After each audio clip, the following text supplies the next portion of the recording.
Shalom, estamos trazendo aqui um estudo sobre o Beit HaMikdash, a reconstrução do templo em Jerusalém, parte 1. Eu sou o Alessandro Filgueiras e nós vamos pedir ao Eterno nesse momento que Ele nos ilumine nosso entendimento para que assim possamos compreender, né, as Escrituras, compreender mais da Sua Palavra. Eterno, traga então a Sua luz através do Mashiach e a Yahushua, iluminando assim o nosso entendimento para compreender as Escrituras. Falar sobre a questão do tempo, do fim, falar sobre a questão profética é muito interessante e é desafiador. Então vamos estar trazendo sobre um tema do tempo do fim, a questão do Beit HaMikdash, a questão do templo, a necessidade da sua reconstrução, do cumprimento das profecias e entender um pouco o impacto que veio sobre a Kehillah, igreja, com a queda do templo em Jerusalém no ano 70 depois do Mashiach, quer dizer, cerca de 30, 40 anos após a sua ressurreição, e o impacto que isso teve na Kehillah depois. Então vamos entender um pouco sobre esse paralelo. Entender a importância, né, das coisas que são cíclicas nas profecias, né, sobre essa questão do tempo do fim e de um novo começo. Voltando, né, ao Taná, ao Antigo Testamento, nós encontramos no livro de Malachi, capítulo 4, um texto profético que diz assim no verso 5: Eis que eu vos enviarei Eliarro Hanavi, o profeta Elias, antes que venha o grande e terrível dia de Yahweh. Então havia uma promessa, né, essa profecia, que antes do dia de Yahweh viria Eliarro Hanavi, o profeta Elias. Ele teria que vir primeiro, antes que viesse o grande e terrível dia de Yahweh.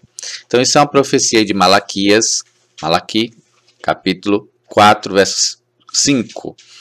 Então estamos buscando aí o entendimento das profecias. Havia uma promessa que Eliarro Hanavi fosse enviado pelo Eterno antes do grande e terrível dia. Bem, Eliarro Hanavi. Bem, esse nome, Elias, profeta, era um nome muito conhecido em Israel, porque na época do rei Acabe e a rainha Jezabel, existiu o profeta Elias, que foi levado ao chamar aos céus, através ali do redemoinho, o Eterno, né, o arrebatou, o levou para si. Bem, então havia uma expectativa que Elias voltasse. E algumas pessoas interpretavam essa profecia de Malaquias 4, 5, que o próprio Elias que subiu, ele voltaria. Então as pessoas entendiam que quando aqui diz que eis que eu vos enviarei Elias, o profeta, Eliarro Hanavi, antes que venha um grande e terrível dia de Yahweh, as pessoas acreditavam que era o próprio Elias que havia subido aos céus, que ele retornaria. Apesar que o texto não entra nesse detalhe. E aí as pessoas estavam naquela expectativa do cumprimento disso. Então, em Yohanan, no livro de João, já nas Boas Novas, no Novo Testamento, na Brit Hadashah, há um questionamento com relação a João Batista, Yohanan HaMatvil, Yohanan e Messor. Então, no verso 19 de Yohanan capítulo 1, João capítulo 1, verso 19, diz assim: E este foi o testemunho de Yohanan, de João, quando os moradores da região de Erudá, né, da Judéia, lhe enviaram de Jerusalém, Kohanim e Leviim, né, sacerdotes e levitas, para que lhe perguntasse, quem és tu? Bem, a gente sabe que Yohanan era também sacerdote da casa de Arão, filho do sacerdote Zacarias. Então, ele era sacerdote, e aqui os sacerdotes e os levitas vieram lhe perguntar quem ele era. Então, estava aquela expectativa, quem seria ele? Porque Israel tinha uma expectativa da vinda do Messias, mas também tinha a expectativa da vinda de Eliarro. E também tinha expectativa da vinda do profeta, porque Moshe disse que o Eterno levantaria um profeta semelhante a ele. Então, havia essas três expectativas. A expectativa do Messias, a expectativa do profeta, a expectativa da vinda de Eliarro. E aí, eles perguntam, quem és tu? Ele, pois, confessou e não negou, mas confessou, eu não sou o Machia. Ele não disse quem ele era, ele disse quem ele não era. Ele disse, olha, eu não sou o Machia. Então, eles perguntaram, quem és tu? E ele responde, quem eu não sou o Machia. E eles lhe perguntaram novamente, quem és tu? Eliarro? Tu és Eliarro, né? Ou Elias, que viria antes do terrível dia do Senhor, né? E aí Eliarro responde, no caso Yohanan respondeu, não sou. Veja, ele não sabia que ele era Eliarro, ou seja, que ele era aquele que veio cumprindo a profecia sobre Eliarro. Não é que ele era o próprio Eliarro que tinha ido para o Shammai, mas ele era o cumprimento daquela profecia, ou seja, ele era o Eliarro que havia de vir, a pessoa que viria com esse chamado, com essa missão. Mas ele não sabia, o Eterno ainda não havia revelado para ele, ele não tinha esse conhecimento. Então, quando as pessoas perguntaram, ele não mentiu, ele simplesmente respondeu até onde ele conhecia. Então ele disse, não sou. Ele não se reconhecia como sendo o cumprimento dessa profecia. Isso não estava revelado para ele. E aí vem a outra pergunta, veja. Havia uma dúvida se ele seria o Messias, ele disse que ele não era, se que ele seria Eliarro, ele disse que ele não era. E aí eles vão perguntar se ele seria o profeta. O profeta aqui, o Navi, é aquele que Moisés disse, olha, que o Senhor levantará um profeta semelhante a mim, a ele ouvireis. Então, perguntou, és tu o profeta, quer dizer, especificamente aquele? E ele disse não, ele era profeta, sim, mas ele não era o profeta, aquele que Moshe havia dito. Então ele disse não. Então, isso ficou a dúvida. Então, quem ele é? Disseram-lhe, pois, quem és? Para podermos dar resposta aos que nos enviaram. Que dizes de ti mesmo? O interessante é que quem queria saber lá não foi. Né? Quem queria saber não foi, mandou espias, né? Mandou outros. Se quisessem mesmo, tivessem ido. Né? Mas eles mandaram aqui os sacerdotes e levitas para fazer esse questionamento.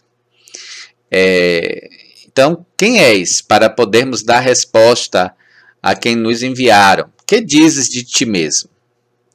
E aí Yohanan disse, eu sou uma voz que clama no deserto. Então ele fala de um cumprimento de uma profecia aqui, de Yeshayahu, de Isaías. Então ele diz que ele é uma voz que clama no deserto, endireitai o caminho de Yahweh. Como disse o profeta, né, o Navi, Yeshayahu. Então aqui está a impressão de Yohanan. Ele não se vê como Messias, ele não se vê como Eliarro, ele não se vê como o profeta, apesar de ele ser profeta, mas ele não se vê como o profeta, aquele que Moshe havia dito. E ele se vê como a voz que clama no deserto, com a missão de clamar ao povo para endireitar um caminho, o caminho de Yahweh, como disse o profeta Yeshayahu. Porém, nós vamos ver o que é que o Messias tem a dizer sobre quem é Yohanan. Então, em Matitiar, no livro de Mateus, capítulo 11, verso 13, o Mashiach diz assim: pois todos os Nevim, os profetas e a Torá, até Yohanan, profetizaram a respeito. E se quiseres dar crédito, é este o Eliarro que havia de vir. Então, o Mashiach vai dizer que Yohanan era aquele cumprimento da profecia de Malaquias, de Malaquia. Que Yohanan era o Eliarro que havia de vir. Não era o Eliarro que subiu aos céus, mas era o Eliarro que havia de vir. Era ele, antes do dia do Senhor, do dia de Yahweh. Então aqui é uma grande revelação. Yohanan não sabia disso. E aqui houve essa revelação a respeito dele. Isso foi muito interessante. E lembrando novamente do que a gente leu em Malaquias 4, Malachi, versículo 5, a promessa era: eis que eu vos enviarei Eliarro Hanavi, o profeta Elias, antes que venha o grande e terrível dia de Yahweh. Então, para o dia de Yahweh vir, antes teria que vir Eliarro. E aí o Mashiach disse: olha, Eliarro, que havia de vir, já veio, é Yohanan. Então, o dia de Yahweh estava próximo, né? O dia de Yahweh já estava a caminho, já estava prestes a acontecer.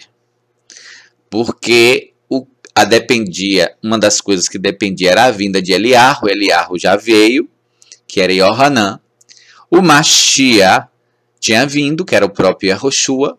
E o profeta que Moshe fala que o Eterno levantaria é o próprio Mashiach. Ele é o profeta que havia de vir. Então, aqui a gente tem um contexto em que o dia de Yahweh podia se cumprir naquela geração, podia se cumprir naquela época. Alguma coisa aconteceu. E esse dia de Yahweh, então, foi postergado, foi prorrogado. Então, havia condições que era para acontecer. Havia ali uma oportunidade para que o dia de Yahweh se cumprisse. Mas essa oportunidade não foi abraçada. E a gente precisa entender o porquê. E o que é que nós podemos fazer? Então, esse estudo é um estudo extenso, a gente vai fazer em partes, hoje é a primeira parte, mas para que a gente possa entender melhor as profecias, já que há muita confusão. Então, em Lucas capítulo 19, verso 44, nós temos uma chave e uma resposta. Bem, precisaria primeiro Elias vir, Eliarro, antes do grande e terrível dia de Yahweh. E Eliarro veio, era Yohanan. Precisava vir o Mashiach, o profeta. O Mashiach veio, né? O profeta. E agora, o que ocorreu? Ocorreu o que está em Lucas 19, 44. O Messias fala que não houve o conhecimento do tempo da visitação. Nós vamos estudar esse texto mais à frente, mas aí aqui a gente está querendo já trazer assim um caminho, né, um entendimento, que aqui já está uma chave posta. Não conheceste o tempo da tua visitação. Então eles tiveram uma oportunidade e eles perderam aquela oportunidade e pagaram um alto preço. E já se vai quase 2000 anos. O grande e terrível dia de Yahweh ainda não veio. E algo precisa acontecer.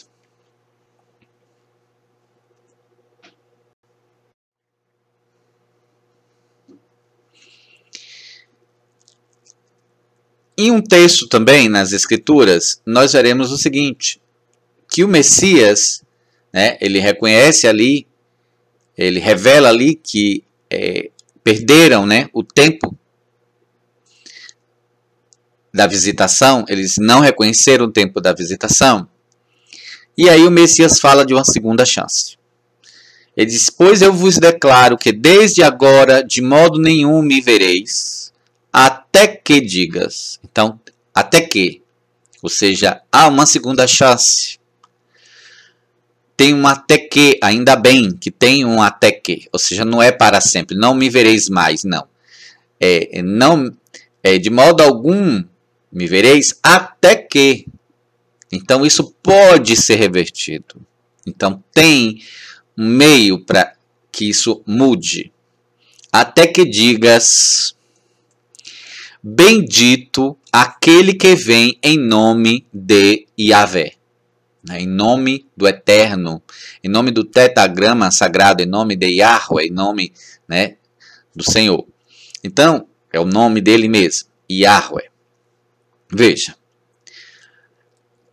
precisa que haja um reconhecimento de Israel, de Jerusalém, de que Yahushua, ele precisa ser reconhecido. Mas ele precisa ser reconhecido como? Veja, ele não diz assim, de modo algum me vereis, até que digas que eu sou Yahweh. Não. Ele não disse isso. Ele não espera que Jerusalém reconheça ele como Yahweh. Não é isso. Ele quer ser reconhecido quem ele é. E quem ele é? Aquele que vem em nome de Yahweh. Veja, ele não é Yahweh. É aquele que vem em nome de Yahweh. É óbvio que aí houve uma mudança, né, em Roma, na religião romana, com o cristianismo romano, e que aí montou a questão da Trindade, e que aí, né, ratificou essa questão da Trindade, porque já havia uma confusão, e aí se estabeleceu, né, um Messias como sendo Yahweh. Bem, mas o que ele cobra que seja reconhecido para que as coisas mudem, é que ele seja reconhecido como aquele que vem em nome de Yahweh. Então, é isso que ele espera. Ser reconhecido como aquele que Yahweh enviou. Não o Yahweh, mas como aquele que Yahweh enviou. E as pessoas não estão, muitas vezes, reconhecendo que ele vem em nome de Yahweh. Muitas pessoas confundem ele com o próprio Eterno. E essa confusão não ajuda. Não resolve o até que. Para que esse até que se cumpra, não é que diga bendito que Yahushua é Yahweh. Não. É bendito, né? É aquele que vem em nome de Yahweh. Ele é o enviado de Yahweh, é o Mashiach. É isso que ele precisa ser reconhecido. E, em vez disso ser reconhecido, aí foi montada então uma confusão. E aí precisamos resolver essa confusão, né? Porque precisamos que se diga o que tem que ser dito. Que Yahushua é aquele que é bendito, né? Bem-aventurado, bendito, é aquele que vem em nome de Yahweh. Isso aí está em Matitiahu, Mateus, capítulo 23, 39. Nós vamos ver o amor, a paixão, o amor, a Havá, de Yahushua HaMashiach pelo Beit HaMikdash. Entender, dentro desse contexto, algo que aconteceu. Já antecipando, a gente vai falar o seguinte, olha, há um paralelo com a queda do templo, com a queda do Beit HaMikdash e a queda da igreja, da Kehillah. Há um paralelo e vamos estudar um pouco sobre esse paralelo. E daí a necessidade do Beit HaMikdash ser restaurado, como um paralelo também dessa restauração da Kehillah. Então há uma conexão e nós vamos entender sobre isso. Mas o inimigo semeou, Roma semeou um ódio pelo templo de Jerusalém. E colocou nas pessoas esse ódio, um ódio para com o templo de Jerusalém. porque era um templo onde havia sacrifício de animais, e eles focam nisso, na questão do sacrifício de animais, e aí colocou uma revolta, né, na igreja com relação àquilo, como que não há uma necessidade, não precisa, um desprezo, e nós estudamos isso nos estudos aí anteriores a este. Bem, mas de um outro lado, o Messias, que é a nossa referência, ele não mostrava desprezo para com Beit HaMikdash. Pelo contrário, ele mostrava paixão, amor, zelo pelo Beit HaMikdash. Então, como nós dizemos ser servos do Messias, e nós tomamos uma postura oposta a dele. Ele tem o zelo pelo Beit HaMikdash, o amor, a paixão, algo muito forte pelo Beit HaMikdash, e aqueles que se dizem ser servos do Messias desprezam o Beit HaMikdash, ou até mesmo chegam ao ponto de ter raiva, ódio do Beit HaMikdash, e desejam que ele não seja reconstruído. Então vamos ver a quem que nós devemos ter como referência. É Roma, que destruiu o templo de Jerusalém, o templo em Jerusalém, o templo do Eterno em Jerusalém, ou nós vamos nos ser guiados por Yahushua HaMashiach. Então, vamos lá. Em Yohanan, no livro de João, no capítulo 2, diz o seguinte: esse episódio aconteceu 2 vezes. Né? No início do ministério do Messias e já no final, né, perto da sua morte. 2 momentos, né, 2 testemunhos. Alguns acham que houve confusão nos textos, que foi uma vez só, mas observando direito nós vamos ver que aconteceu em 2 momentos distintos. Bem, em Yohanan, capítulo 2, verso 13, diz assim: estando próximo o Pessa dos Yehudim, né, a Páscoa dos judeus, e Yahushua subiu a Jerusalém. Nós já entendemos isso, por quê? Porque a Pessa, a Páscoa, se comemora em Jerusalém. Mas esse é o nosso tema de hoje, já estudamos nos estudos anteriores.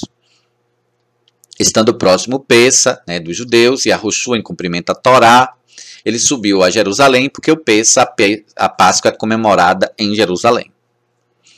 Bem, e ali ele achou no Beit HaMikdash os que vendiam bois, ovelhas e pombas, e também os cambistas ali sentados. Bem, vamos ver aqui, existiam 2 grupos de pessoas, os que vendiam e os cambistas. Os que vendiam bois, ovelhas, pombas, esses animais eram animais, no caso o Eterno havia estabelecido os sacrifícios, já lá com Moshe Moisés. Claro que isso já acontecia desde antes, nós vemos isso desde a época lá de Adão e Eva, né? Adão e Havá, quando ali tem um episódio do sacrifício ali que Abel, né, faz ali o sacrifício. E o Eterno se agrada. Bem, então, as pessoas tinham que levar, né, os animais ali para o Beit HaMikdash, para o sacrifício. Mas ali eles montaram ali um esquema, um grupo montou um esquema de vender esses animais já ali no templo para as pessoas terem menos trabalho. Então, ao invés das pessoas comprarem esses animais próximo de Jerusalém, nos arredores da cidade, ou trazerem das suas fazendas, dos seus sítios, ou aqueles que não criavam animais, mas precisavam, né, fazer o sacrifício, comprar na região, eles começaram a vender cada vez mais próximo do templo. Então as pessoas iam ter menos trabalho para levar os animais para o sacrifício se comprassem mais perto. Então, se comprassem a 1 quilômetro, ia ter que andar 1 quilômetro com aquele animal. Se comprasse a 500 metros. E assim, vendedores iam se instalando, né, ao longo do caminho, em alguns lugares, para que as pessoas comprassem. Mas um grupo foi muito ousado no sentido negativo mesmo. Eles resolveram vender esses animais dentro no Beit HaMikdash. Estão ali no pátio, né? e bois, ovelhas e pombas.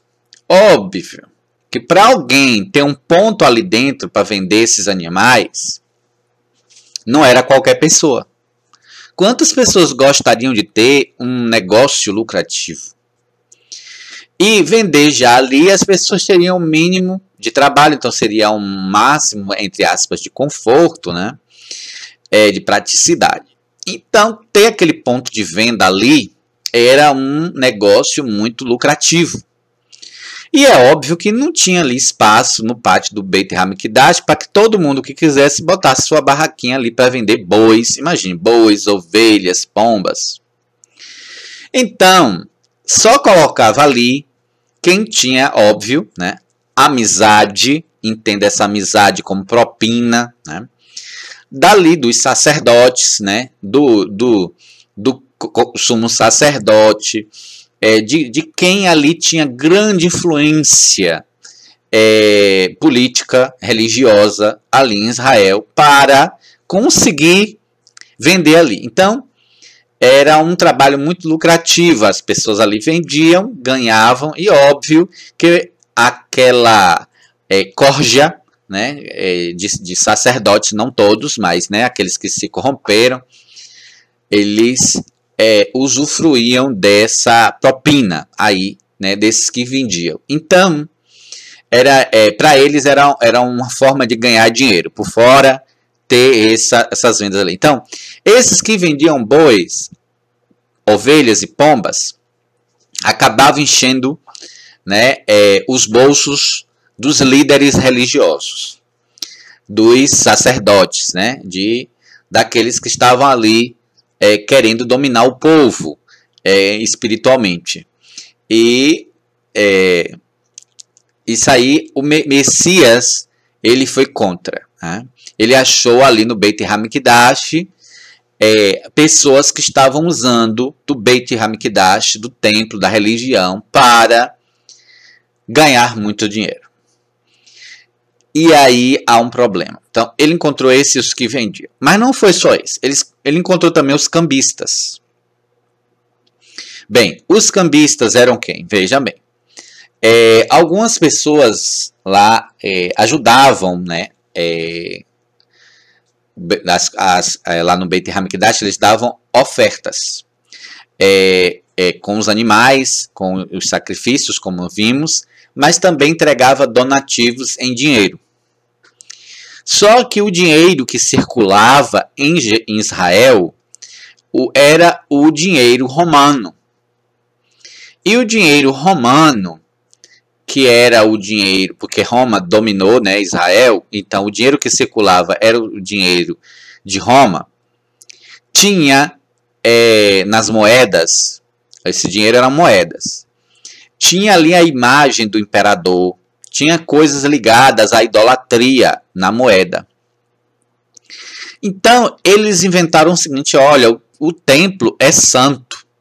Então, não pode a pessoa dar um donativo em dinheiro, entregar lá dinheiro, doação, com um dinheiro cheio, com as imagens de escultura, com a imagem de César, com idolatria. Então, esse dinheiro não pode ser doado. O Eterno não vai aceitar. Tem que trocar esse dinheiro pelo dinheiro israelita, o dinheiro do povo judeu, né, o shekel. Tem que trocar por um dinheiro, digamos assim, não profano, né? Um dinheiro mais sagrado, puro. Era o argumento que se usava.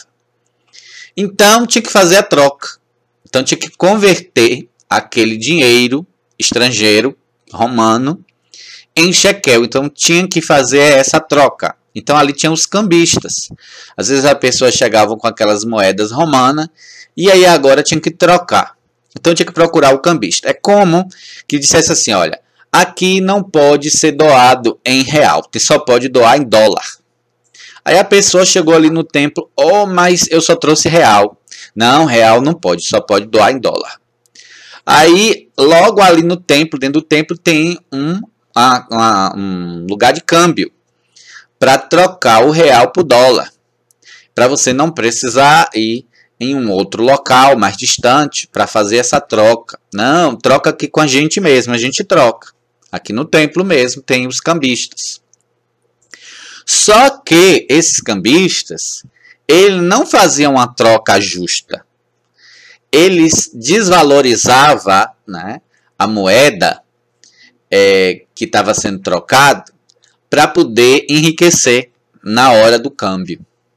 Então eles faziam isso para roubar, para ali roubar. Então eles estavam ali extorquindo, né? Eles estavam ali superfaturando. Como também aqueles bois que estavam sendo vendidos ali, ovelhas, não eram baratinhos, porque ainda tinha que pagar a propina, né, daquela elite ali religiosa, para encher o bucho, né, encher os bolsos do líder religioso, dos líderes religiosos. E aqui também, uma outra forma de eles ganharem dinheiro era com esses cambistas. Então era qualquer um que colocava ali uma casa de câmbio, uma mesa de câmbio, era uma mesa. Uma banca de câmbio, de troca. Não, era só quem estava ali, todo mundo no esquema. Bem, e aí as pessoas viam isso, alguns não concordavam, não gostavam, mas ficavam caladinho, não falava, né? Para não comprar uma briga com relação ao líder religioso. Não toqueis nos meus ungidos e tal. E aí, o Machia, ele, em vez de fazer um discurso, né, um ensino, né, uma parábola, ele partiu logo para o chicote. Ele fez um chicote de cordas, lançou todos fora do Beit HaMikdash, bem como as ovelhas e bois. Então aí os donos que catassem as ovelhas e bois. Espalhou o dinheiro dos cambistas, virou-lhe as mesas, ali como um protesto com relação àquilo que eles estavam fazendo ali. E isso ele estava ali correndo o risco de ser morto, né? Porque ele estava mexendo ali no vespeiro, ele estava mexendo ali numa milícia, né? Numa facção, numa coisa ali muito perigosa, uma máfia. E ele disse aos que vendiam as pombas: tirai-as daqui essas coisas. Bem, as pombas, né, ele não soltou, porque se ele soltasse as pombas iam embora e os proprietários iam ficar ali no prejuízo. Eles soltou as ovelhas e os bois, porque aí os proprietários iam sair correndo para pegar e ia conseguir pegar de volta, né? E espalhou o dinheiro ali no chão dos cambistas, que eles se virassem para catar. Mas as pombas, para ele não acabar, né, sendo acusado, né, de que aquelas pessoas então perderam ali as pombas, eles tiraram daqui essas coisas. Não façais do Beit Avi, né, da casa de meu pai, um Beit Mishar, que é casa de negócios, ou seja, casa é o mercado. Então ele disse, né, tirai daqui essas coisas, não faça da casa de meu pai um mercado, não faça da casa de meu pai um Beit Mishar, uma casa de negócio. Bem, veja, o Messias, ele não despreza o templo. Pelo contrário, ele estava ali revoltado, chateado, com um zelo do que aquelas pessoas estavam fazendo do templo. Em vez de ele falar mal do templo, ele chama que o templo é a casa do pai dele. E como filho, né, ele vai ali defender o que é do pai dele. Então, em vez de nós irmos com as águas de Roma, que odeia o Beit HaMikdash, nós temos que ver a paixão do Messias pelo templo e como o Messias fica ofendido ao ver como algumas pessoas, né, como líderes religiosos e pessoas, estavam tratando mal Beit HaMikdash, transformando a casa do pai, a casa santa, num mercado, ou seja, num lugar para ganhar dinheiro, uma casa de negócio. Então, se o Messias viesse hoje, ele iria falar isso para muitos líderes religiosos de hoje, que fizeram, né, dos templos casas de negócio, né? Fizeram dos lugares de reunião mercado, né, um meio para ganhar, arrancar dinheiro das pessoas através de estratégias, arrancar através de estratégias. Veja, ali os sacerdotes, aqueles líderes religiosos, eles não estavam botando uma arma na cabeça das pessoas dizendo para elas darem dinheiro de qualquer forma. Eles montaram um esquema aparentemente muito espiritual. É para facilitar a vida de vocês, em vez de vocês virem com esses bois de longe, não. Pegue os bois daqui, as ovelhas daqui são sem manchas, elas são próprias para o sacrifício, já foram todas vistoriadas, você vai ter mais vantagem, vai passar na frente, não vai precisar demorar muito olhando, porque já é de confiança aqui, quem traz aqui, etc. E tal. Então, todo esse esquema tinha uma aparência de religiosidade. Não, para não entregar aqui as moedas pagãs, então tem que ser trocadas, né, por moedas santas, né, ungidas, abençoadas, né, as moedas aqui sem a idolatria. Então, havia toda uma ideia ali, mas era para, no fundo, enganar aquelas pessoas e lucrarem com isso. E como muitos fazem hoje, tá? Com outras estratégias, usando argumentos espirituais, mas no fundo transformando os lugares de reunião, onde se chamam que é a casa do pai, mas na verdade é um mercado, a casa de negócio. Bem, aqui ainda foi suave, porque no livro de Apocalipse vai dizer logo que é uma meretriz, então que é um bordel, né? Transformou num bordel, num prostíbulo, né? É a grande meretriz. Então ainda pior ainda. Bem, mas aqui nós vemos o amor do Mashiach. Então o Beit HaMikdash não era um problema em si. O problema era o que essas pessoas estavam fazendo. Estavam corrompendo o Beit HaMikdash. Elas estavam corrompendo o ensino. Elas estavam corrompendo aquilo que era santo. E o Messias, ele vai e clama para que houvesse ali a purificação do Beit HaMikdash. E chama o Beit HaMikdash da casa de meu pai. Então ele reconhece que era a casa do pai. Então, para depois ele ver aquela casa do pai ser destruído, ele vê profeticamente, ele vai dizer para os discípulos que o templo seria destruído, isso deve ter doído muito no coração dele. Isso deve ter sido muito pesado, porque, imagine, aqui as pessoas estavam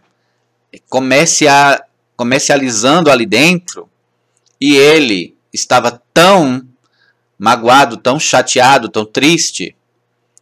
Imagine em saber que a casa do pai seria derribada. Então, muitas pessoas com ódio implantado por Roma, pelo cristianismo romano, quando fala daquele texto de não ficará aqui pedra sobre pedra, as pessoas colocam como se ele estivesse falando isso com ódio, falando isso, que bom, toma, tá vendo, é isso mesmo.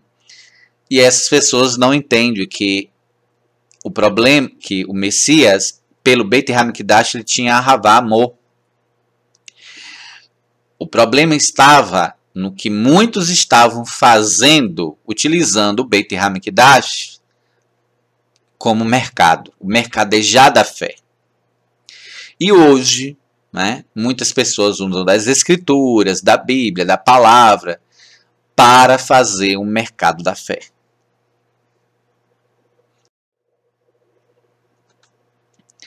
Ainda em Yohanan, no capítulo 2, quando o Messias fez isso, diz o seguinte, no verso 17, lembraram-se então os seus alunos, os seus talmidim, de que está escrito o zelo, né, a paixão do teu beit me devora. Paixão, o zelo, o ciúme, né, a paixão pela tua casa, pelo teu beit me devora. Então aqui está falando sobre o Salmo, né? Eles lembraram do Salmo. Então eles viam como Messias amava de paixão o Beit Hamikdash por ser a casa do Pai. Então, se ele tinha essa paixão, e nós sabemos que tinha esse amor pela casa do Pai, então quando ele vai falar sobre que a casa do Pai seria destruída, isso vai ser com dor. Ele vai falar isso com muito sentimento, com muito pesar. Porque ele amava o Beit Hamikdash, diferente daqueles que usavam do Beit Hamikdash para ganhar dinheiro. Eles iam ficar chateados porque iam perder a fonte de ganhar tanto dinheiro. Mas o Messias estava sentindo o peso, a dor da casa do pai ser destruída. É um filho que vê a casa do pai e outros que iriam destruir essa casa do pai. Então, isso dói no coração do filho. Verso 18. Protestaram, pois, os moradores da região de Judá, quer dizer, aquele grupo de judeus que estavam ali, perguntando-lhe, que sinal de autoridade, né, que sinal de Shemihá, de autoridade, nos mostra uma vez que fazes isto. Então, que autoridade você tem para poder fazer isso? Me mostra um sinal. Queremos ver o sinal. E aí o Messias respondeu. Responderam-lhe a Yoshua: derrubai este Beit Hamikdash e em 3 dias o levantarei. Ora, de que templo ele estava falando? Será que ele estava falando da casa do pai? Mandando o povo derrubar a casa do pai? Veja, ele tem tanto trabalho para limpar ali daquela sujeira. E agora ele ia mandar derrubar a casa do pai? Que templo é que ele estava falando que aqueles judeus derrubariam e em 3 dias ele levantaria? Aí a resposta está mais à frente. Mas nesse momento disseram, pois, os Yehudim. Em 46 anos foi edificado esse Beit Hamikdash, né, no período de Herodes, ali houve um período longo para poder reconstruir, né, o Beit Hamikdash.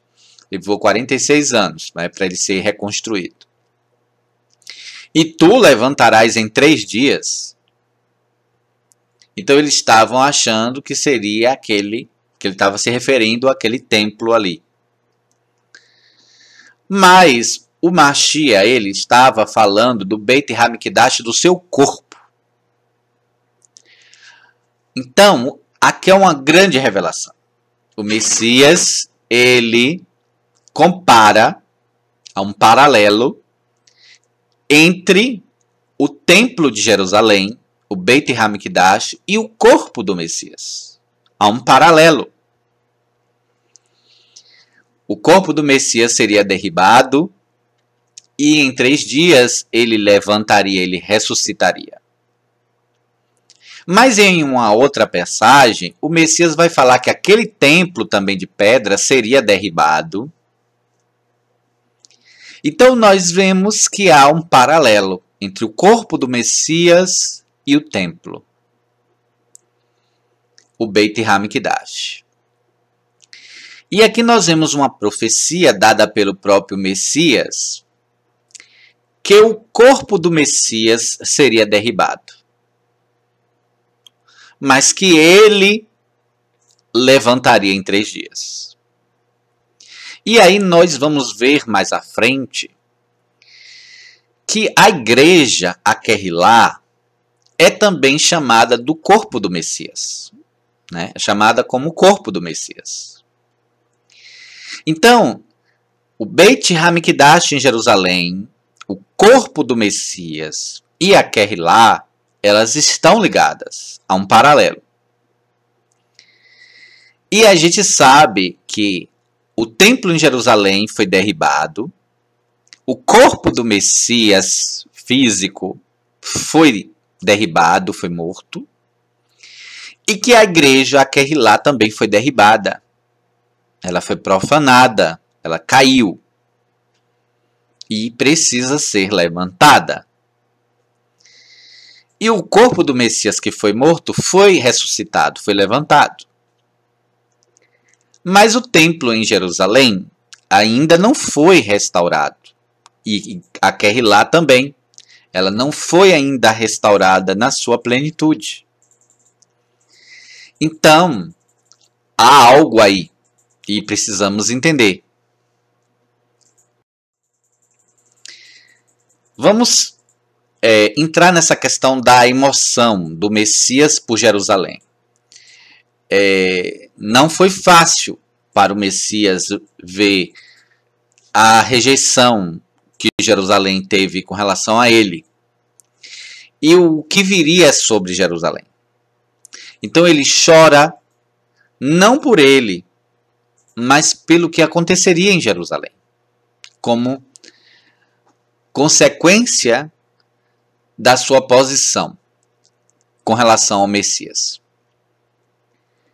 Bem, vamos ler Lucas 19, a partir do verso 37, para entender melhor o contexto. Quando já ia chegando a descida do Monte das Oliveiras, então, aonde ele estava ali no Monte das Oliveiras, toda a multidão dos discípulos, dos alunos, veja, não era a multidão de Israel, era dos alunos, dos discípulos, era o grupo dos discípulos.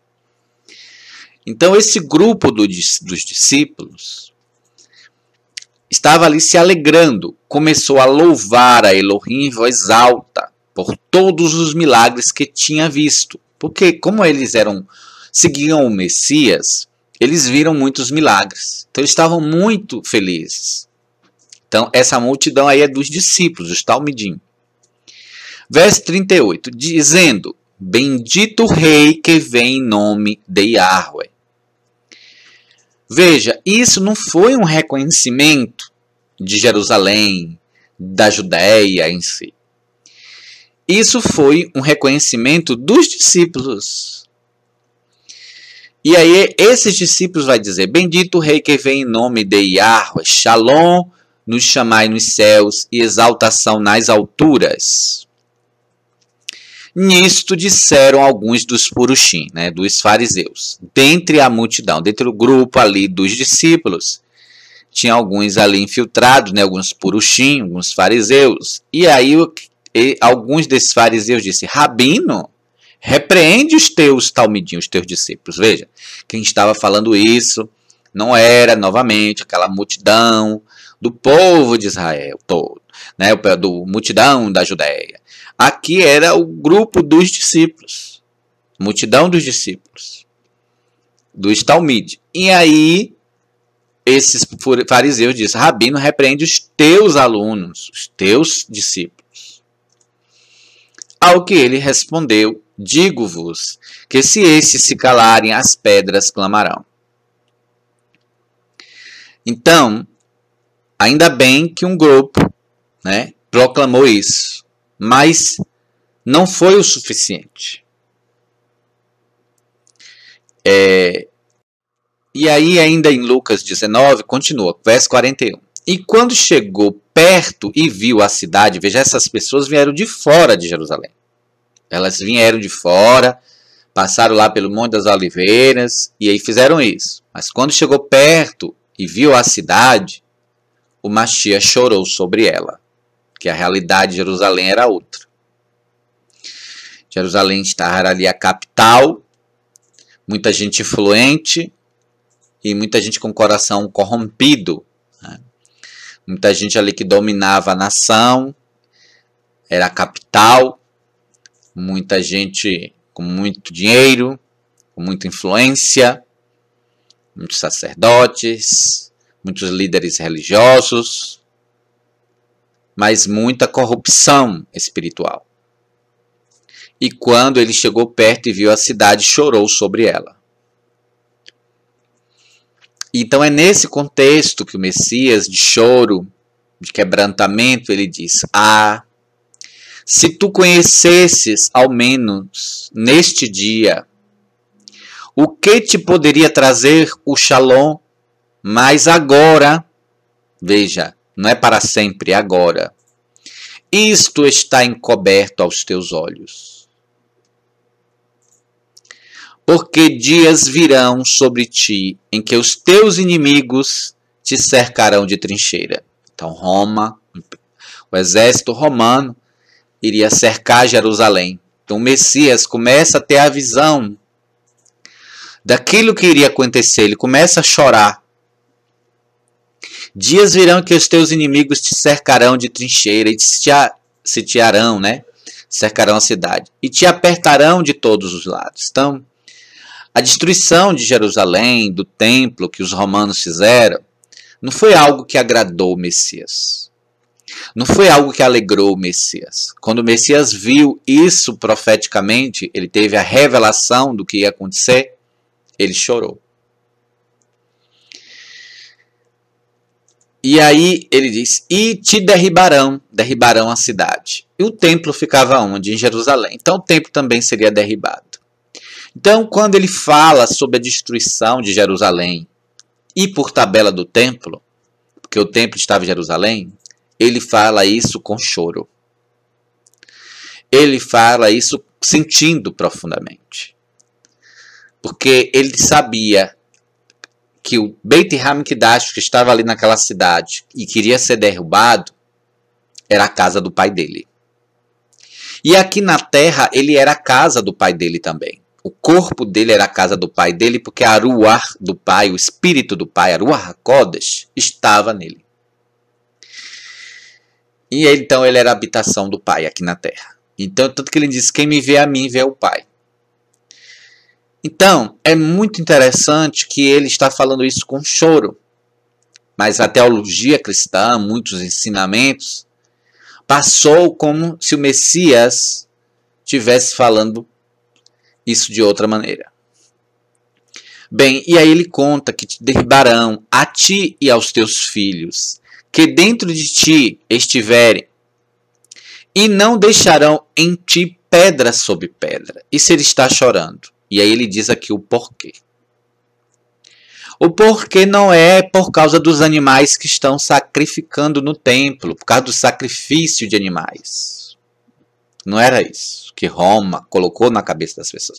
Não, o templo tinha que ser destruído porque tinha que acabar com o sacrifício de animais. Não.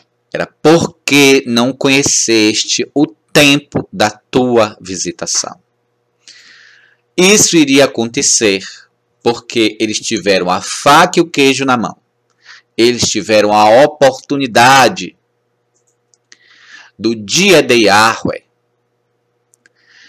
das profecias se cumprirem, porque precisava, antes de vir o dia o grande e terrível dia de Yahweh, que viesse o profeta Elias. E o profeta Elias veio, que era Yohanan. Yohanan era o profeta Elias que havia de vir.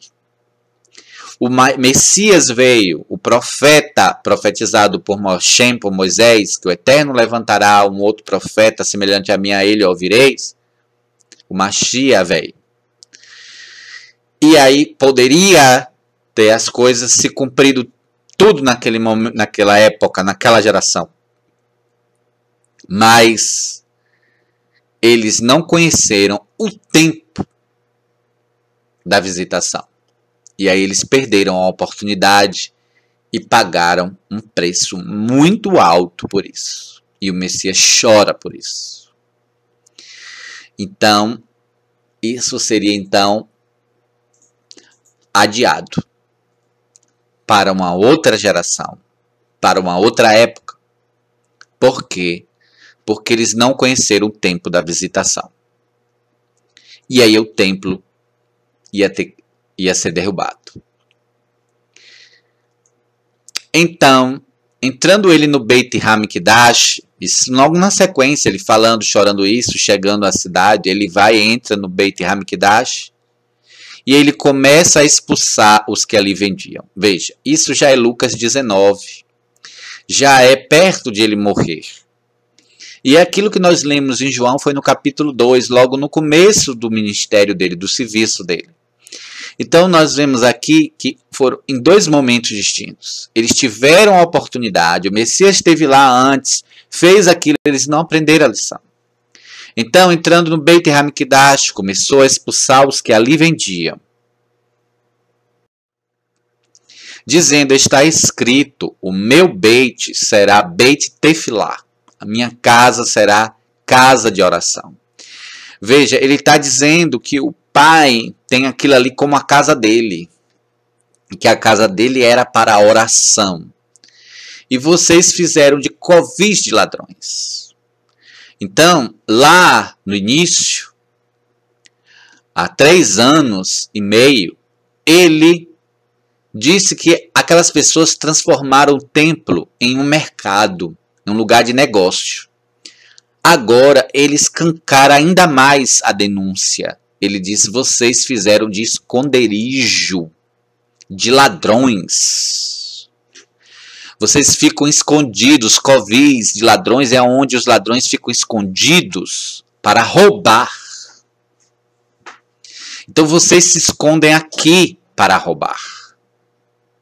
Vocês roubam aqui escondidos, disfarçados de religiosidade, de discurso religioso. Mas vocês estão aqui disfarçados, roubando. Aqui é um esconderijo, é um covil de ladrões. Mas era para ser a casa de oração.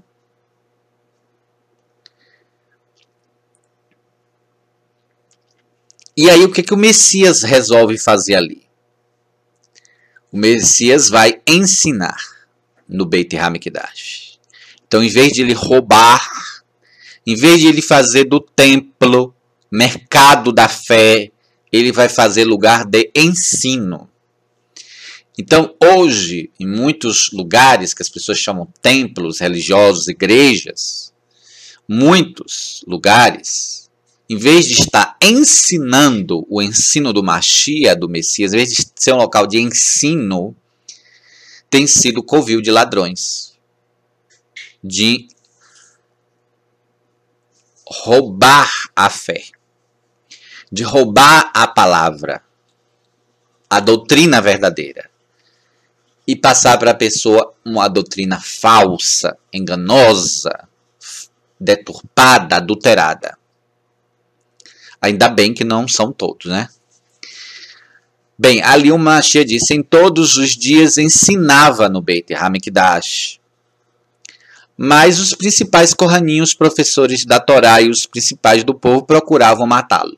Então, ele mexeu no vespeiro. Ele mexeu no problema daqueles líderes religiosos. E aqueles líderes religiosos queriam ele morto. Queria perseguir ele. Porque mexeu, denunciou que eles estavam usando da fé para roubar as pessoas. Para extorquir das pessoas, para fazer comércio da fé. E aí eles quiseram matar. Porque o Messias defendeu o Beit HaMikdash. Eles quiseram matar o Messias porque o Messias defendeu o Beit HaMikdash para que o Beit HaMikdash fosse aquilo para qual o Eterno falou, que o meu Beit, a minha casa, será a casa de oração, Beit Tefilá. Então ele defendeu o Beit HaMikdash como a casa do pai dele, que ali deveria ser lugar de oração. E ali ele usa para ensinar a palavra, ensinar as pessoas. E por ele ter feito no Beit HaMikdash o que o Beit HaMikdash é para ser, as pessoas que estavam usando o Beit HaMikdash, o templo, de forma errada, quis que ele fosse morto. Então o problema não era o Beit HaMikdash, era o que aquelas pessoas estavam fazendo. Porque o Beit HaMikdash é para ser casa de oração. Então o Messias não queria que o templo fosse destruído, porque é importante ter a casa de oração. É importante ter a casa do Pai. Mas quando ele fala do Beit HaMikdash e de Jerusalém ser destruído, ele fala isso chorando, por causa que eles não reconheceram o tempo da visitação. E aí Lucas, mais à frente, no capítulo 21, verso 5, diz o seguinte: e dizendo alguns a respeito do Beit HaMikdash, alguns dos discípulos do Messias, né, elogiando o Beit HaMikdash, que estava ornado de formosas pedras e dádivas, disse: quanto a estas coisas que vedes, dias virão em que não se deixará pedra sobre pedra que não seja derribada.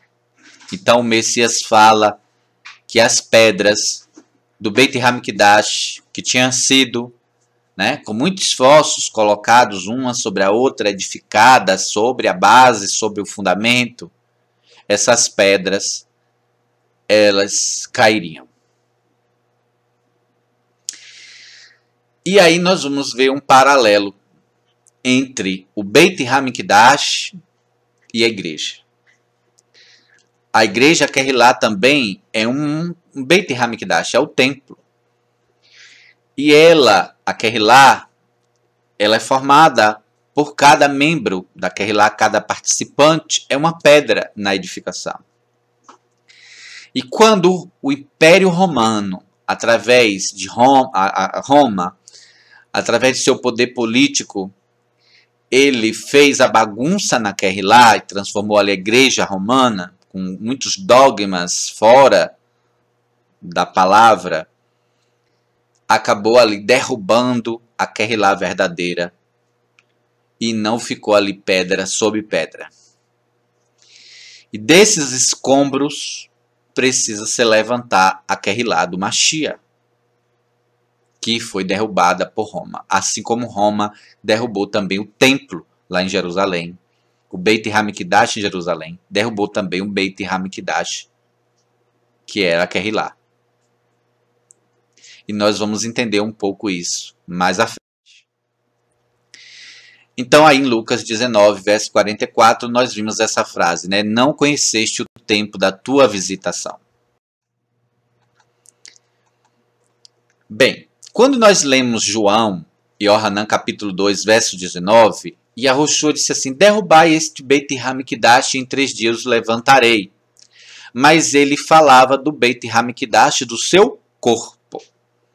Então, o corpo do Mashiach está sendo representado pelo Beit HaMikdash. Então, o Beit HaMikdash e o corpo do Mashiach, um paralelo a uma representação. E quem é o corpo do Mashiach?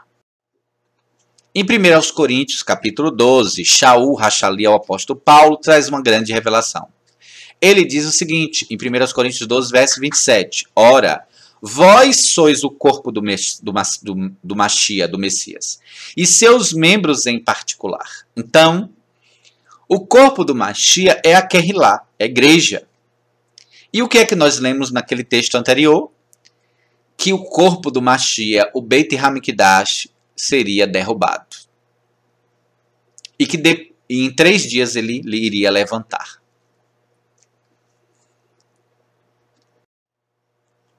Vamos mais a fundo sobre esse paralelo do Beit HaMikdash com a igreja. Será que realmente a Bíblia, as Escrituras, compara o Beit HaMikdash com a igreja? Ora, nós já sabemos que nós somos o corpo do Messias, mas somos também representação do Beit HaMikdash? Olha o que está em 1 Coríntios 3,16. Novamente, Shaul Hachalia vai trazer aqui outra revelação importante. 1 Coríntios 3,16. Não sabeis vós, então ele está admirado, será que vocês não sabem disso? Era para vocês saberem. Não sabeis vós, né, a igreja Kehilá, que sois Beit HaMikdash de Elohim? E que Aruar de Elohim habita em vós? Então, aqui há a revelação que a gente precisava.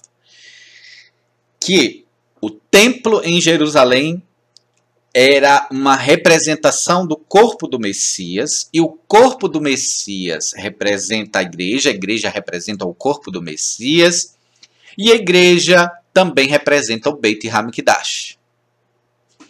Então é tudo interligado. Então, olha o que o Principado de Roma traçou. Ele primeiro derrubar o templo em Jerusalém. Primeiro ele, no caso, derrubar o corpo do Messias.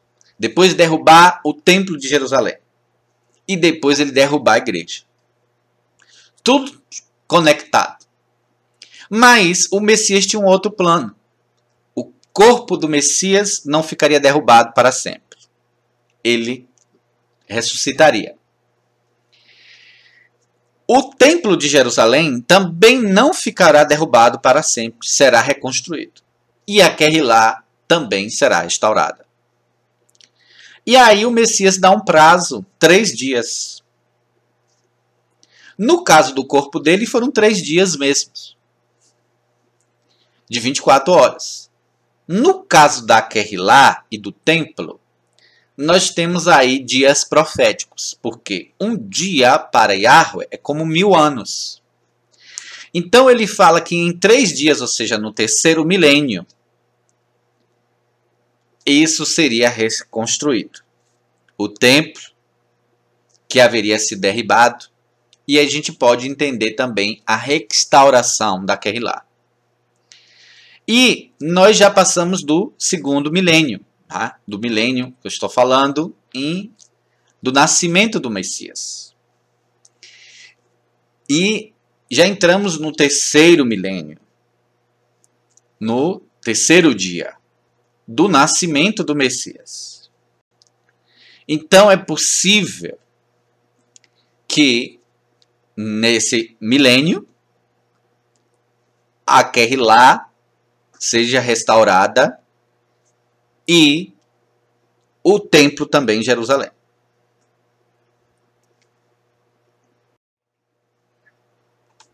Em Mateus 26, quando o Messias estava sendo julgado injustamente para ser condenado, diz o seguinte no capítulo 26, verso 60. E não achavam, apesar de se apresentarem muitas testemunhas falsas, não achavam argumentos para poder condená-lo. Mas, por fim, chegaram 2 testemunhas falsas. O Senhor vai trazer as 2 testemunhas no final, mas aqui foram 2 testemunhas falsas, ele vai trazer a verdadeira. Bem, e essas testemunhas falsas disseram um crime, inventaram um crime contra o Messias. E disseram, este disse, eu posso derrubar o Beit de Elohim, o templo, e reedificá-lo em 3 dias. Ora, ele nunca disse que ele mesmo ia derrubar o templo. E essas testemunhas deturparam o que ele falou. Ele estava falando do corpo dele e que outros queriam derrubar, não ele. E essas pessoas estavam então acusando ele de dizer que iria derrubar o Beit HaMikdash. E aí o Messias vai ser condenado. Então, as testemunhas apresentadas para condenar o Messias, o assunto foi o templo. Então, vocês entenderam a importância do templo? A morte do Messias, o julgamento ali, a condenação, foi embasada na destruição do templo. E depois no pecado de blasfêmia, que eles disseram que ele estava ali blasfemando. Em Mateus 23, verso 37, há um texto paralelo àquele que nós lemos de Lucas. Lembra que Lucas fala ali que o Messias chorou quando viu Jerusalém, né?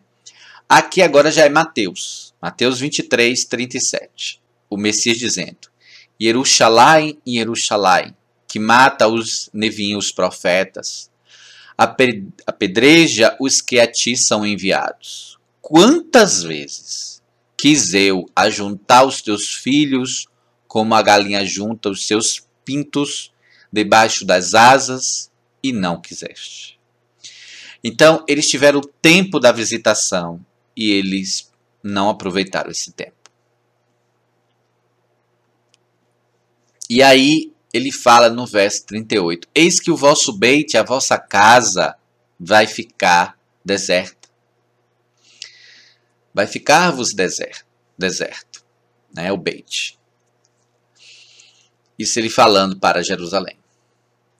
Pois eu vos declaro que desde agora, de modo nenhum me vereis, até que digas, bendito aquele que vem em nome de Yahweh. Então, há uma segunda chance, um segundo tempo de visitação. E aí nós precisamos preparar o caminho do Senhor. É tempo de Eliarro de novo. É tempo do profeta Elias novamente. De Eliarro preparar o caminho para que se reconheça Yahushua como bendito, o enviado, em nome de Yahweh. Mas uma das coisas que havia se perdido era o nome de Yahweh. Como alguém iria dizer que alguém veio em nome de um nome que havia se perdido? Então, primeiro precisava se restaurar o conhecimento do nome verdadeiro, para depois, então, as pessoas o chamarem bendito aquele que vem em nome de Yahweh.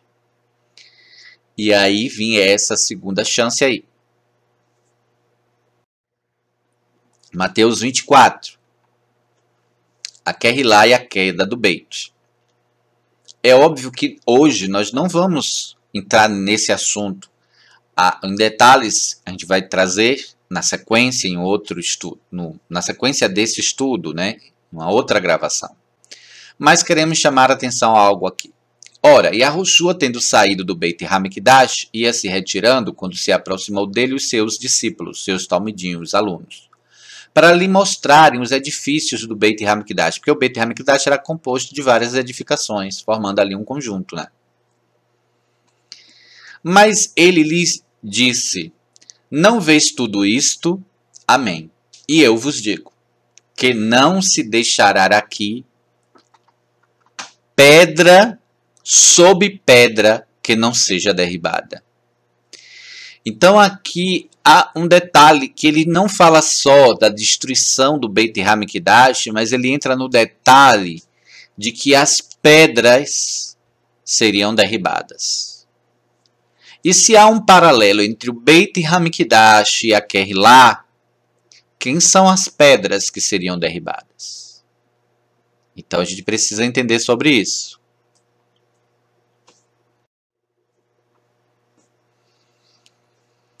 Em 1 de Kefa, né, na carta de Pedro, capítulo 2, verso 4, ele diz: e chegando-vos para ele, pedra viva, o Messias é a pedra.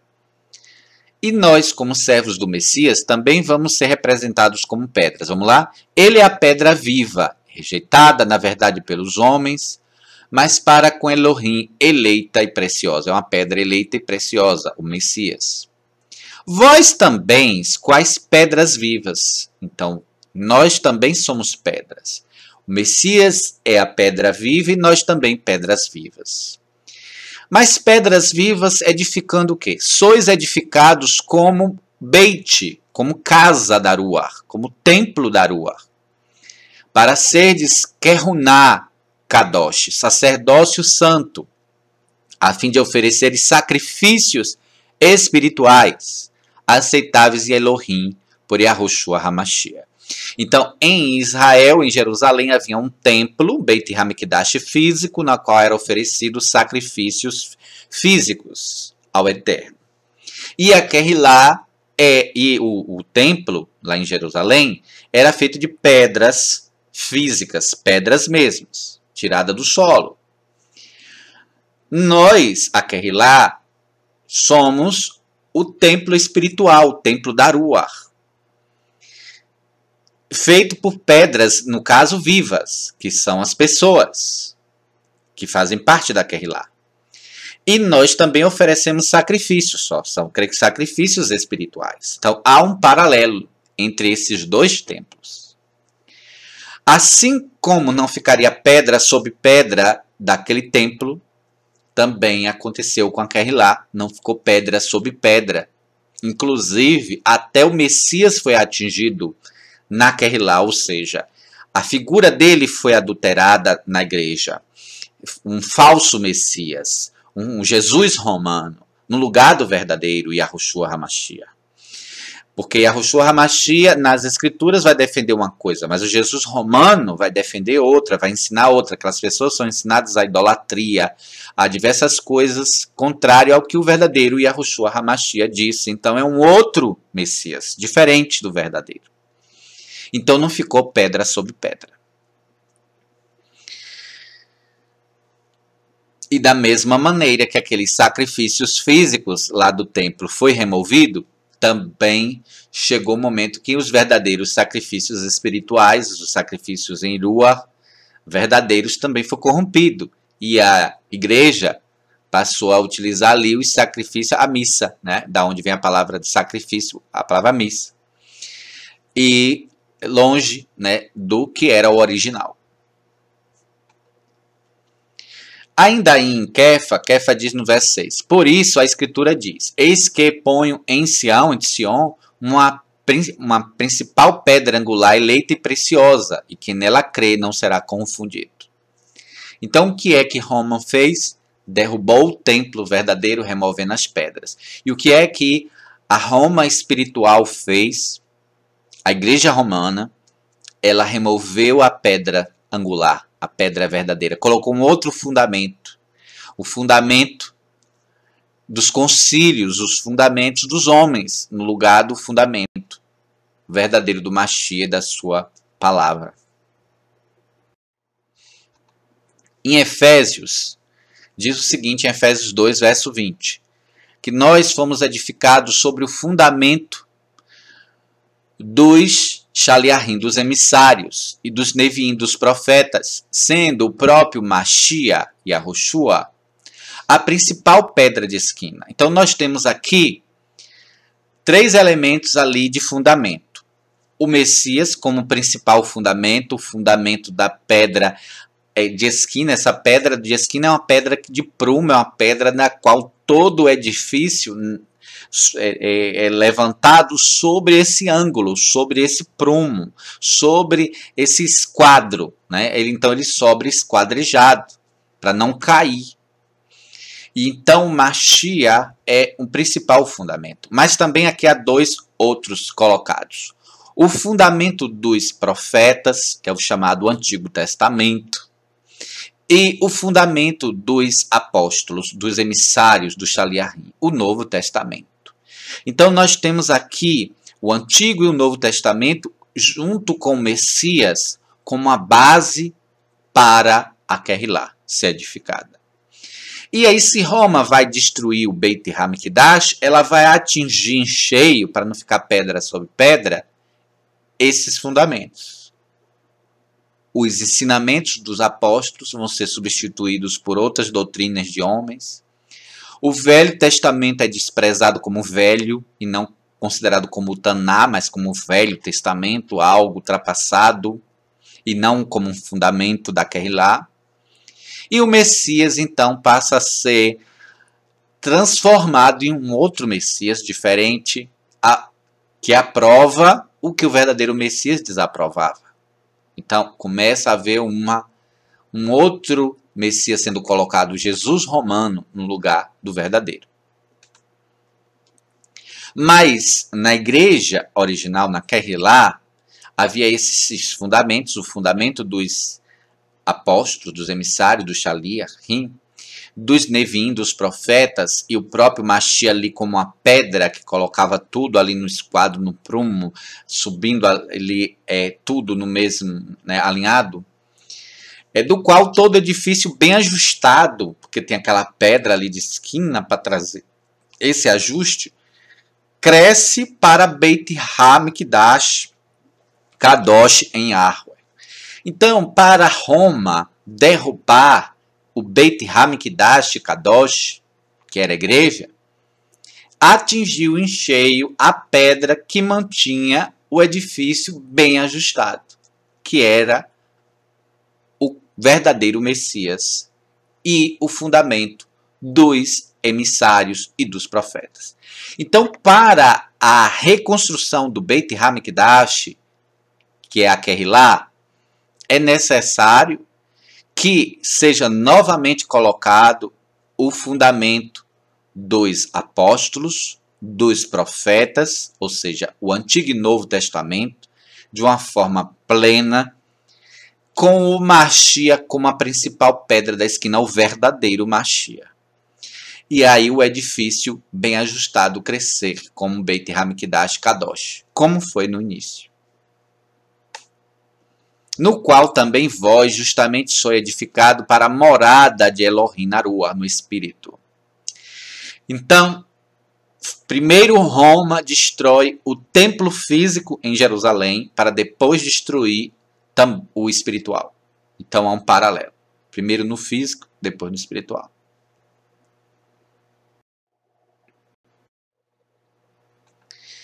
E aí, para a gente entender algumas dessas destruições que Roma fez, vamos ver como era o original e ver como isso se perdeu. Olha, como era a Kehilá. Em Efésios 4, verso 11, Shaul Hachalia vai falar de alguns serviços, 5 serviços especiais, que as pessoas chamam ministérios, né, para ficar mais bonito. 5 ministérios, mas na verdade 5 serviços. Ele mesmo concedeu uns para Shaliachim, emissários, né, os apóstolos, que foi, as pessoas passaram a ser conhecidos como apóstolos por causa de nome grego, né? Mas eles não eram gregos, eles eram judeus, então é Shaliachim.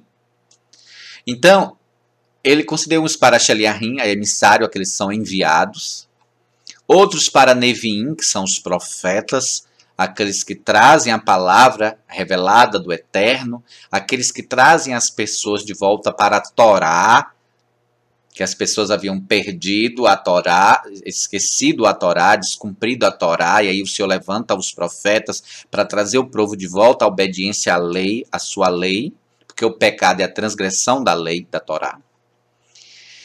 E aí o Eterno também concedeu também outras pessoas da Kehilá para serem Mevasserim, que são os anunciadores das boas notícias, das boas novas, anunciar o Mashiach, anunciar as novas do Messias, as coisas que o Messias traz em revelação para clarear aquilo que foi dito antes. Então, esses são aqueles que anunciam as boas novas. Mas também o Senhor concedeu outros para roim, para pastores, para cuidar das vidas, para cuidar dos rebanhos, para cuidar das pessoas da Kehilá, para cuidar das pessoas, alimentar as pessoas, ensinar as pessoas e dar ânimo às pessoas, exortar. Então o Senhor trouxe aí os roim, os pastores. E também os lamedim, né, os mestres, né, tipos de rabinos, né, são lamedim, mestres, professores, para que eles trouxessem o ensino, né, para que as pessoas fossem bem ensinadas nas escrituras, para que aprendessem, né, de uma forma assim maravilhosa o conhecimento. Então, um dom também importante. Então, aqui ele concedeu uns para Shaliachim, outros para Neviim, outros para Mevasserim, outros para Roim, outros para Lamedim. Então eles concederam uns para apóstolos, né, emissários, né, outros profetas, outros anunciadores das boas novas, né, que se chama evangelistas, outros para os pastores, outros para mestres. Mas esses 5 serviços que é dito aqui, não são todos os serviços que existem na Kehilá, existem outros, mas esses 5 que é falado aqui, ele tem uma finalidade. Até quando a Kehilá precisa ter apóstolos verdadeiros? Não esses que estão aí, mas os verdadeiros. Os profetas verdadeiros, não esses falsos que estão aí, os verdadeiros. Os Mevaserim, que anunciam as boas novas verdadeiras, boas novas do reino, e não esse falso evangelho aí. Os verdadeiros ruins, os verdadeiros pastores, e não esses falsos, né, mercenários que às vezes estão por aí. E os verdadeiros lamedim, os verdadeiros mestres, e não como os enganadores que estão por aí. É óbvio que existem por aí verdadeiros apóstolos, verdadeiros profetas, verdadeiros evangelistas, verdadeiros pastores, verdadeiros mestres. Mas existem muitos enganadores. Né? Agora, esses verdadeiros precisam estar operando na Kehillah até quando? Será que não precisamos mais dos apóstolos? Não precisamos mais dos profetas? Até quando eles são necessários na Kehillah? Qual o objetivo? Aí tem o verso 12. Tendo em vista, ou seja, o Senhor concedeu uns para isso, para aquilo outro, tendo em vista o aperfeiçoamento dos Kadoshim, dos santos. Então, o Senhor via que os santos precisavam ser aperfeiçoados. Então, para aperfeiçoar, o Senhor concedeu uns como apóstolos, outros como profetas, outros como evangelistas, outros como pastores, outros como mestres. Então, para que isso? Para aperfeiçoar os Kadoshim. Como a gente olha hoje, em vez da Kehillah estar aperfeiçoada, ela está adulterada. Então, precisa que o Senhor levante os verdadeiros apóstolos, os verdadeiros profetas, os verdadeiros evangelistas, os verdadeiros pastores, os verdadeiros mestres, porque muitos dos que estão aí não são verdadeiros. Então, em vez de eles estarem aperfeiçoando, eles estão adulterando, eles estão destruindo.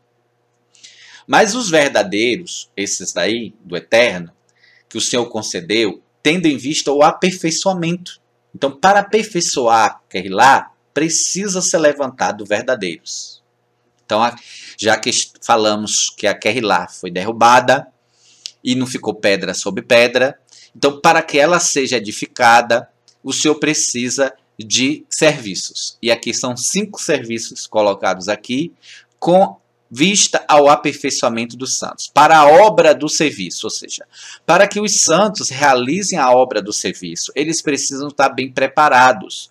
Então, não é para os santos ficar esperando que os apóstolos façam tudo.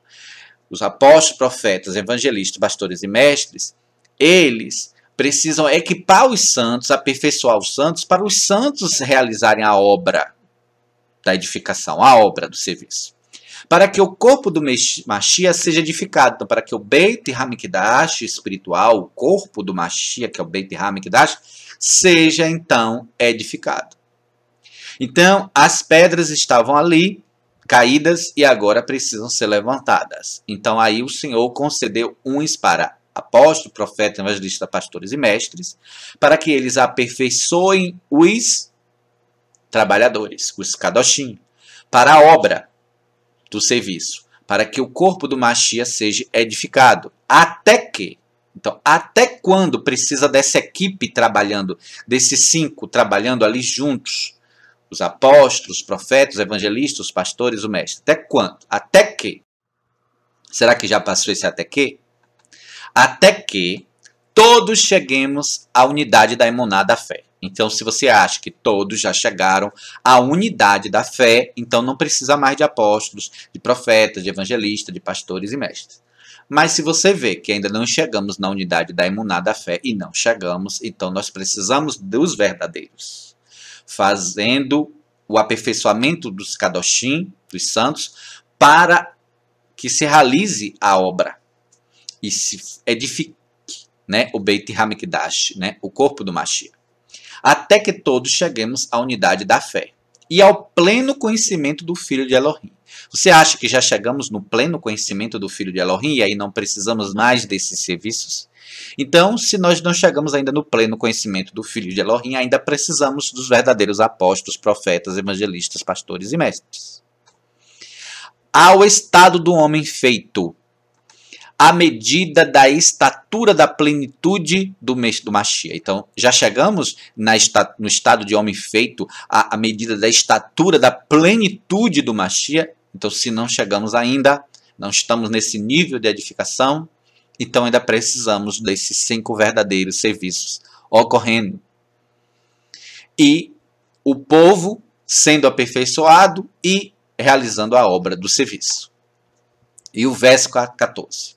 Então, para quê? Olha, precisamos até que e para quê? Para que não sejamos mais meninos, quer dizer, imaturos, inconstantes, levado ao redor por todo vento de falsas doutrinas, de falsos ensinamentos. Vento, no hebraico, é a mesma palavra para espírito. Então, espírito de falsos ensinamentos, espíritos de falsas doutrinas. Esses espíritos de falsas doutrinas, se a pessoa ficar como meninos inconstantes, esses espíritos de falsos ensinamentos, esses ventos de falsas doutrinas, vai acabar levando essas pessoas no engano. Então, para que não sejamos mais meninos inconstantes, levados ao redor por todo o vento de falsos ensinamentos dos filhos dos homens, pelas astúcias tramam para enganar. Então, esses filhos desses homens, eles têm astúcia, e através dessa astúcia eles trazem falsos ensinamentos que eles tramam para enganar. Então, para a gente não cair nesses enganos e ficarmos imaturos, nós precisamos ser bem trabalhados por uma equipe de 5 serviços muito bem coordenados pelo cabeça, que é o Mashiach, para chegarmos à unidade da emuná, da fé, ao pleno conhecimento do Filho de Elohim, ao estado de homem feito, à medida da estatura da plenitude do Mashiach, para nós não cairmos no engano, não sermos levados por espíritos de falsos ensinamentos, por ventos de falsas doutrinas criadas pelos homens para enganar, que eles tramam para enganar. E aí Shaul continua falando ainda sobre desses 5 serviços.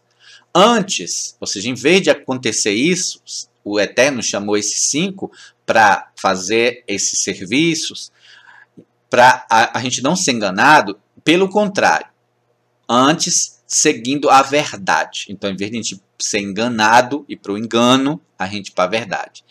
Em Ahavá, em amor. Não é a verdade sob julgo, não é a verdade sob opressão, sob manipulação de líderes religiosos, opressores, dominadores. É seguindo a verdade em amor. Cresçamos em tudo naquele que é o Rosh, o cabeça, o Mashiach. Então veja, o Senhor não colocou na Kehilá Rosh A, Rosh B, Rosh C. Ele colocou Shaliahim, apóstolos. Ele colocou profetas, Neviim. Ele colocou anunciadores de boas novas. Ele colocou Roim, pastores. Ele colocou Lamedim, mestres. Ele não colocou cabeças. Cabeça é uma só. O Rosh é o Mashiach. Então nós crescemos em tudo naquele que é o Rosh, o cabeça, o Mashiach. Só que o sistema religioso inventou um monte de cabeças, igual a besta, com 7 cabeças, quer dizer, com várias cabeças. Então, é tanta cabeça que as pessoas, o Beit HaMikdash caiu, foi derrubado. Então, nós precisamos seguir a verdade em Ahavá e amor, crescemos em todo naquele que é o Rosh, o cabeça, o Mashiach, do qual o corpo inteiro, bem ajustado. Então, para que haja essa restauração da Kehilá, precisa voltar a isso que foi perdido. Do qual o corpo inteiro, bem ajustado, ligado pelo auxílio de todas as juntas, segundo a justa operação de cada parte. Então, não pode ficar na Kehilá sem fazer nada. Fazer parte da Kehilá é cumprir um papel. É realizar a obra, como vimos lá no início. Então, eles precisam ser capacitados pelos aqueles 5 serviços para realizar a obra. Então, cada parte precisa operar, segundo a justa operação de cada parte. Então, se a pessoa diz que está na Kehilá e ela não opera a sua parte, ela prejudica o Beit HaMikdash, o corpo, o templo do Senhor. Então ela precisa estar bem ajustada, auxiliada, né, ligada pelo auxílio de todas as juntas e operando na sua parte. E se isso tudo acontecer, efetua o crescimento. Então por que muitos não crescem? Porque não estão bem ajustados, ligados pelo auxílio de todas as juntas, não estão operando na sua parte. Então se ele opera, ele cresce. Então se aquele músculo ele é exercitado, ele cresce. Então para crescer, ele precisa ser exercitado. Então ele precisa operar. Efetua o crescimento para a edificação de si mesmo em amor. Novamente, chama a atenção aqui do Ahavá, do amor.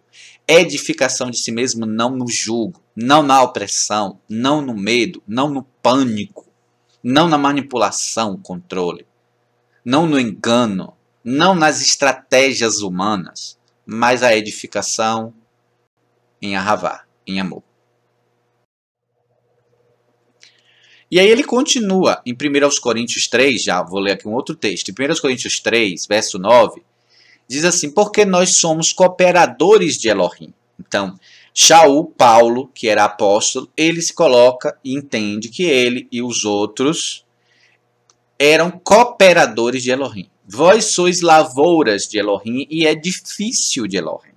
Então, novamente, Shaul traz o entendimento de que a Kehilá, a igreja, é o edifício de Elohim, é o Beit HaMikdash.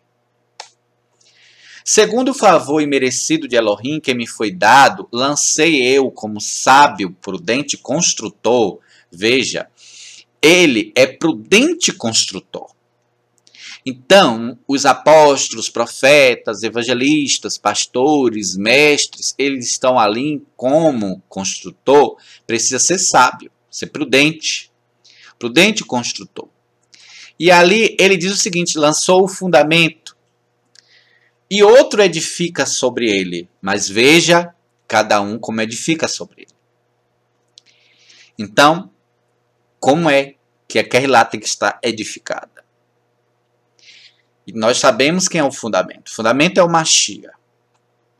Porque ninguém pode lançar outro fundamento além do que está posto, o qual é Yahushua HaMashiach. Então, para que Roma derrubasse a Kehilá, ela remove o fundamento. Removeu a base, removeu a fundação, a construção cai. Então, para que a Kehilá seja reconstruída, não ficou pedra sobre pedra, então a primeira pedra que tem que ocupar o seu devido lugar é o Mashiach. Então, primeiro a restauração do Mashiach. De quem é o Mashiach? Para Kehilá. Precisamos conhecer o Mashiach verdadeiro. E esse fundamento do Mashiach voltar ao seu lugar de origem. Não pode ser um outro fundamento. O fundamento do Mashiach. E se alguém, sobre este fundamento, levanta um edifício de ouro, prata, pedra preciosa, madeira, palha ou feno, o que é que acontece com o edifício? Vamos lá. A obra de cada um se manifestará, pois aquele dia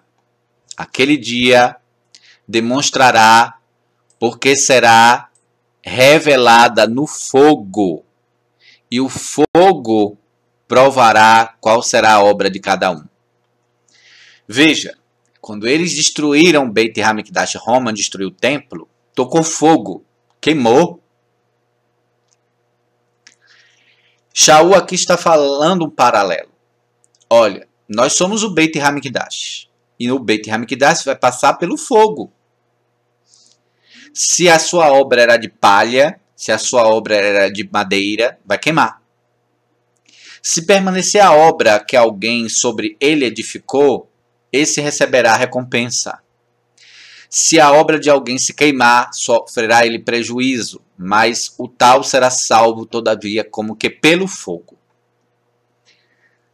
E aí, para ficar bem claro que ele está fazendo um paralelo com Beit HaMikdash, olha o que diz o verso 16. Não sabeis vós que sois Beit HaMikdash de Elohim, e que a Arua de Elohim habita em vós. E a gente sabe que o Beit HaMikdash foi incendiado por Roma. E aí muita coisa se perdeu. E nós precisamos restaurar o Beit HaMikdash de Elohim. E eu creio que é necessário que Israel físico também reconstrua o templo físico em Jerusalém, como um paralelo dessa reconstrução da Kehilá verdadeira. Ainda em 1 Coríntios 3 diz, se alguém havia uma possibilidade de destruir o Beit HaMikdash de Elohim, o espiritual que era a igreja, se alguém destruir, que é a palavra até mesmo no grego, que está lá é corromper, se alguém alterar, corromper pela contaminação, profanação, é isso que está lá na palavra até traduzida para o grego. Se alguém então corromper, profanar, adulterar, alterar, corromper, destruir o Beit HaMikdash de Elohim, Elohim o destruirá, porque o Beit HaMikdash de Elohim, que sois vós, é santo, é Kadosh.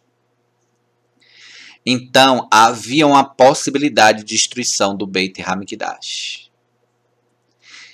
E nós precisamos focar agora no inverso, que é a restauração do Beit HaMikdash de Elohim, que somos nós.